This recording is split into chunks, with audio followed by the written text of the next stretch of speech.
Hello, everybody. Today we are pleased to have Mr. Ashish Gadnis with us. He's the CEO and founder of Banqu.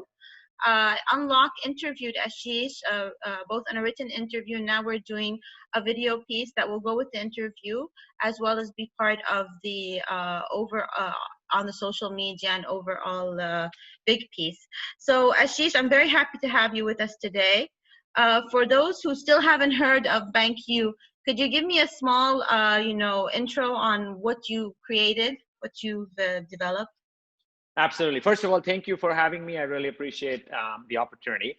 So Banqu, we are a software as a service company, but we are for-profit and for-purpose software as a service company. So we do two things, and we do them really well. One is that we enable brands to have sustainability, traceability, and transparency in their supply chain value chains. But at the same time, some of the poorest people who work in those supply chains and value chains through Banqu now have what we call the economic passport, which enables them out of extreme poverty. Excellent. Thank you. So my second question is, so how will Banqu change the lives of people and improve business operations? So we are improving lives and business operations every day today. So I'll give you two very concrete examples. One is if you are a smallholder women farmer in Africa and you're on the Banqu platform, just through SMS message, and that part is critical, no need for smartphone, she now has the ability to prove how many kilos of barley, cacao, cassava she's selling to a Nestle, a Japan Tobacco, AB InBev, in a way that that input she can access crop insurance, she can access, better facilities for school fees and things like that.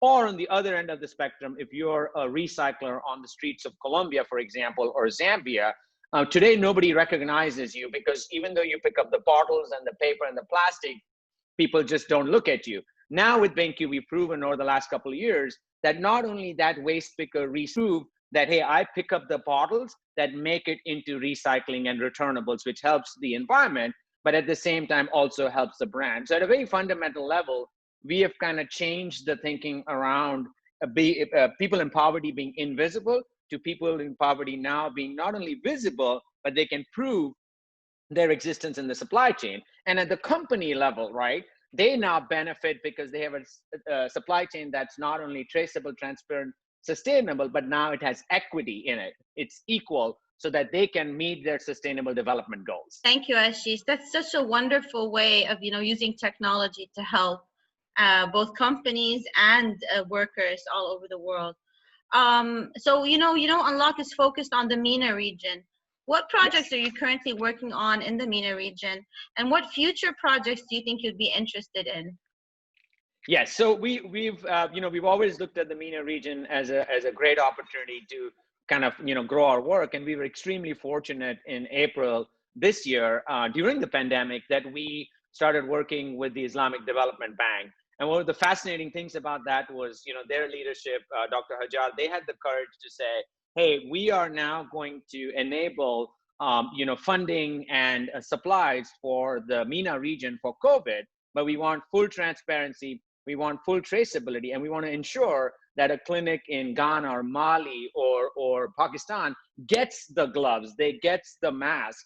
And so we started working with them in April, and fast forward today, we're live with them in 25 countries in the MENA region, and they use our blockchain as a service platform every day to ensure that the people who absolutely need these COVID supplies are getting it. So in the future, as we continue to scale, we're going to continue to grow our relationship with the Islamic Development Bank into things like trade finance, supply chain traceability, transparency. And our hope and dream is that other groups and companies in the MENA region can kind of see this success, which is really big, and be able to work with us to continue to kind of not only grow kind of this traceable transparency in the last mile, but also become sustainable in their supply chains. Thank you very much, Ashish. One more question to go.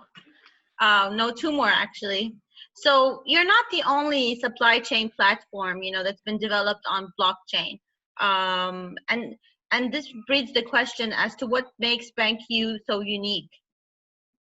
No, it's a fantastic question. And it's because a lot of people are working on blockchain. There are three things that distinguish us from other blockchain platforms in supply chain traceability, transparency, or even, for example, we work with Islamic Development Bank, right? And for them, the value chain transparency.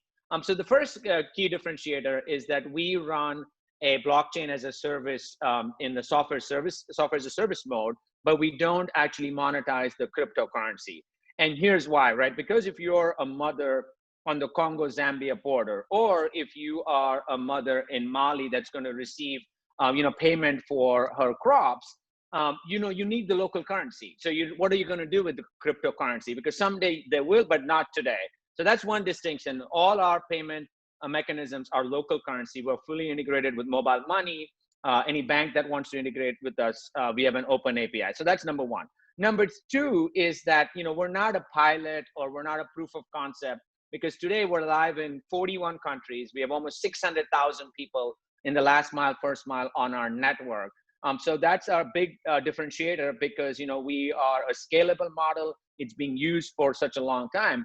And the third one, which is probably the most important one, which, by the way, in the MENA region, when we started working with the Islamic Development Bank, this was one of the big benefits for them, is that in Banqu, the data ownership is at the farmer level, at the recycler level, in the COVID relationship at the clinic level.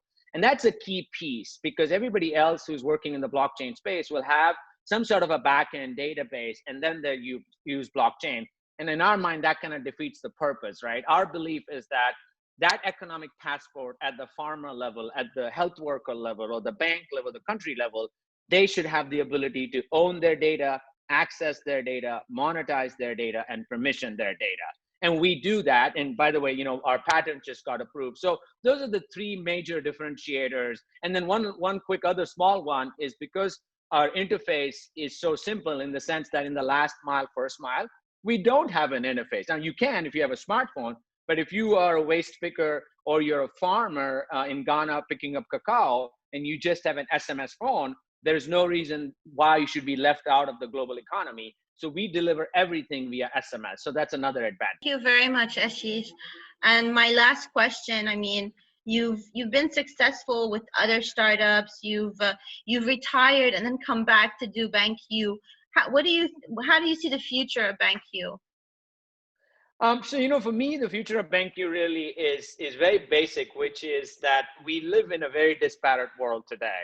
And while technology has come to people in poverty, right, in the slums, in the refugee camps, on the streets, to the farmers, it actually has not created opportunity to get out of poverty, right? So we brought technology to poor people to stay in poverty, but not actually enable them out of poverty. So for me, the hope and dream for Banqu is to show that profit and purpose can coexist, as long as you're not leaving the people in your supply chain behind. So our dream, the first dream, and we'll see once we get there, is to enable 100 million people in that last mile, first mile. So, in refugee camps, on the streets picking up garbage, or farmers or factory workers in Bangladesh, 100 million of them should own their economic passport.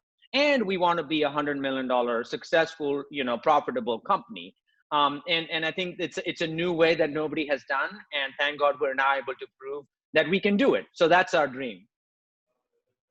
Thank you very, very much, Ashish. It was a pleasure to interview you. And we wish you more and more success, because your success is the success of everybody across the region and globally. I want to thank you a lot, Ashish. Thank you so much. Really appreciate the opportunity. Thank you. Good.